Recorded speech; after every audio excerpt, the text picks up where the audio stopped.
आपका चलता हुआ बिजनेस कभी कभी किसी ऐसी अनएक्सपेक्टेड सिचुएशन में फंस सकता है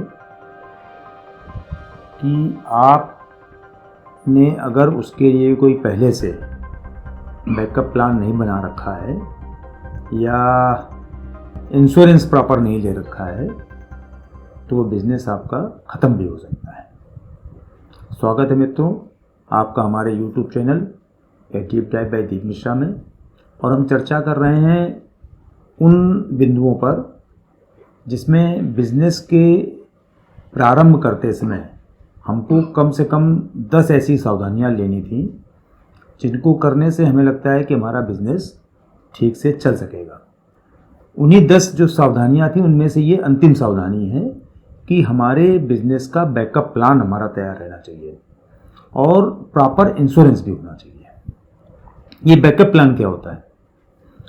बैकअप प्लान ये होता है कि मान लीजिए हमने बिज़नेस चालू किया, कोई चलने लगा, सब कुछ बढ़िया चल रहा है, इसी बीच में किसी भी तरह की कोई ऐसी स्थिति उत्पन्न हो गई कि हमको ये समझ में नहीं आ रहा है कि अगर ये स्थिति उत्पन्न होगी तो हमको करेंगे क्या, उस सिचुएशन में हमको क्या करना चाहिए, कैसे हम बिज़नेस को अपने चलाते रह सकें।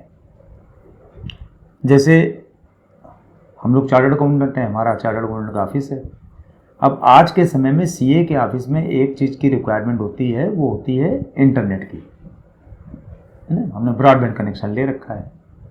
अब वो ब्रॉडबैंड कनेक्शन अचानक लास्ट डेट आ गई 30 सितंबर और उसी दिन सुबह उसने काम करना बंद कर दिया। पूरे ऑफिस में 10 कंप्यूटर लगे हुए हैं, हमारा ब्रॉडबैंड कनेक्शन काम नहीं कर रहा है। अब क्या करेंगे? एक चीज़। इसी तरीके से मान लीजिए हमारा सर्वर हमारा डाउन हो गया, जिससे कि सारे कंप्यूटर हमारे ऑफिस के जुड़े हुए हैं। अब क्या करेंगे? तो इस तरह की जो अनएक्सपेक्टेड सिचुएशंस हैं उनके लिए भी आपको क्या तैयारी करनी है, ये आपको पहले सोच कर रखना पड़ेगा। ये हमने आपको बहुत छोटे से उदाहरण दिए हैं। इसी तरीके की अब मान लो एकदम से फाइनेंशियल क्राइसिस आ गई बिजनेस में, हमको माल लाना है, हमारे पास पैसे नहीं है, हम कहाँ से करेंगे? तो वो फाइनेंशियल क्राइसिस हम कैसे दूर करेंगे? हमारे पास पहले से फिक्स होना चाहिए कि हमारे पास इतने लोग हैं, ये हमारे नातेदार हैं, रिश्तेदार हैं, ये हमारे मित्र हैं, जिनसे कि हम इतना पैसा उधार ले सकते हैं अगर कभी ज़रूरत पड़ी तो, है ना। पहले से उनसे कह के रखा है भैया कि हम धंधा कर रहे हैं, मान लो कभी ज़रूरत पड़े भैया हमको 10, 20, 50 हज़ार रुपये की कोई ज़रूरत पड़े तो हमको आप मदद कर देना। हमारी सप्लाई चेन डिस्टर्ब हो गई, माल जो हम बेच रहे हैं उसकी सप्लाई चेन हमारी डिस्टर्ब हो गई। अब उस सप्लाई चेन को मतलब माल जहाँ से आ रहा है उसके बजाय हम दूसरे किससे माल ले सकते हैं? अल्टरनेट हमारे पास फैसिलिटी होनी चाहिए। जैसे भी हमने एक बताया टेक्नोलॉजी और इक्विपमेंट का फेलियर है ना।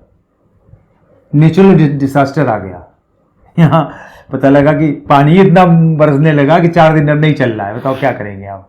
लास्ट डेट है 30 सितंबर और 4 दिन से पानी बरस रहा है, क्या करोगे आप? कर पाओगे कुछ?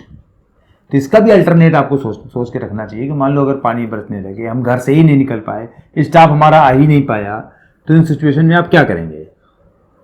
ये सारे बैकअप प्लान किसी भी बिजनेस के लिए। बैकअप प्लान आपके बिजनेस को चलाने के लिए तो चाहिए ही। मान लो नहीं चल पा रहा तो रिस्क कम हो जाए, हमारा लॉसेस कम हो जाए, है ना। कम से कम घाटे में ही उबर पावे उस सिचुएशन से। मान लो कोई ऐसी स्थिति उत्पन्न होगी हम नहीं कर पा रहे हैं तो भी कम से कम घाटा ही हमारा इतना कम हो जाए, कम से कम हमको उससे उबरने हमको मदद मिले। हमारे जो इस तरह के अनएक्सपेक्टेड सिचुएशन में हमारा जो स्ट्रेस बढ़ जाएगा, हमारी जो टेंशन बढ़ जाएगी, उसको कम करने का हमको कोई मौका मिले, कोई तरीका मिले। तो ये सारी सिचुएशन, अच्छा साथ में ये तो बैकअप प्लान ही है, इनका इंश्योरेंस भी जरूरी है। इसी सिचुएशन में मान लो हमने माल सप्लाई का ऑर्डर ले लिया, इधर से सप्लाई चेन हमारी डिस्टर्ब हो गई, माल हम नहीं ला पाए, उसने हमारे पर मुकदमा कर दिया कस्टमर ने। अब क्या करोगे आप? तो प्रॉपर आपका इंश्योरेंस भी होना चाहिए। बिजनेस कंटिन्यूटी के भी इंश्योरेंस होते हैं, लॉस ऑफ प्रॉफिट के भी इंश्योरेंस होते हैं, है ना। फायर और थेफ्ट ये तो नॉर्मल इंश्योरेंस है ही है कि मान लो कहीं कुछ हो गया, आग लग गई, कोई चोरी चमारी हो गई, कोई डैमेज हो गया, है ना, किसी तरह से, उसके तो इंश्योरेंस है ही हैं। एम्प्लॉयज़ की, ओनर की, इनकी सिक्योरिटी की इंश्योरेंस होती है। फाइडेलिटी इंश्योरेंस होता है, मान लो कोई आपका कर्मचारी ही बीमार निकल गया, कैशियर आपका पैसा लेके भाग गया 10 लाख रुपए, बताओ क्या करोगे आप? तो कर्मचारी का भी फाइडेलिटी इंश्योरेंस होता है। इस तरह की, जिसे हमने बताया कि आप किसी कस्टमर ने आपके ऊपर केस कर दिया, उसके लिए भी इंश्योरेंस होता है। तो प्रॉपर इंश्योरेंस आपके रहे, आपको पता रहे। ये नहीं कि आप हर चीज़ का इंश्योरेंस ही करा के बैठ जाएं, ये संभव भी नहीं है। इंश्योरेंस की भी तो कॉस्ट है, ऐसा नहीं फ्री में मिला जा रहा है कि आप कहे तो भैया हमारा इंश्योरेंस कर दो तो हो गया आपका, उसके भी पैसे पड़ते हैं। तो ये भी आपको देखना पड़ेगा कि कौन कौन से इंश्योरेंस आपके बिजनेस के लिए ज़रूरी है, किस किस तरह के बैकअप प्लान आपके बिजनेस के लिए ज़रूरी हैं, जिनसे कि आपके बिजनेस की कंटिन्यूटी भी बनी रहे अगर संभव, और ना कंटिन्यू रह पावे तो जैसा हमने कहा कि रिस्क कम से कम हो जाए, लॉसेस कम से कम हो जाए। तो अपने बिजनेस की आपको साइज को देखते हुए, उसके नेचर को देखते हुए, उसमें कितना आपका फंड इन्वॉल्व है, कितना आपका पैसा इन्वॉल्व है, मैक्सिमम कितना लॉस हो सकता है। मैक्सिमम लॉस तो ये हो सकता है जितना आपने पूरा पैसा लगाया है, इससे ज़्यादा लॉस तो हो नहीं सकता है। कभी कभी इससे ज़्यादा लॉस ये हो सकता है कि लोग आपके ऊपर केसेस करते हैं, वो भी आपको भुगतान करना पड़ जाए अपने घर से, है ना। तो मैक्सिमम कितना लॉस हो सकता है, इन सारी सिचुएशन को देखते हुए दोनों चीज़ें, एक तो बैकअप प्लान और दूसरा इंश्योरेंस, ये दोनों करवाने ज़रूरी हैं। और ये हमें लगता है कि जो सामान्यतया छोटा व्यापारी या छोटा बिजनेसमैन, छोटा एंटरप्रेन्योर जो अपना बिजनेस चालू करने जा रहा है, अगर इन छोटी छोटी बातों को ध्यान रखेगा तो मुझे लगता है सामान्यतः उसका बिजनेस ठीक चलेगा। बाकी हम लोग आगे बढ़ेंगे दूसरी उन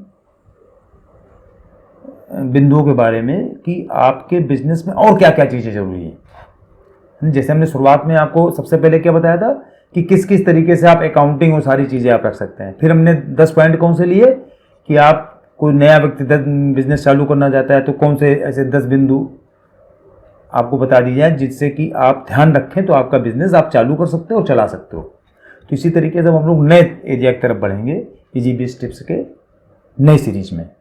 मिलते हैं ब्रेक के बाद।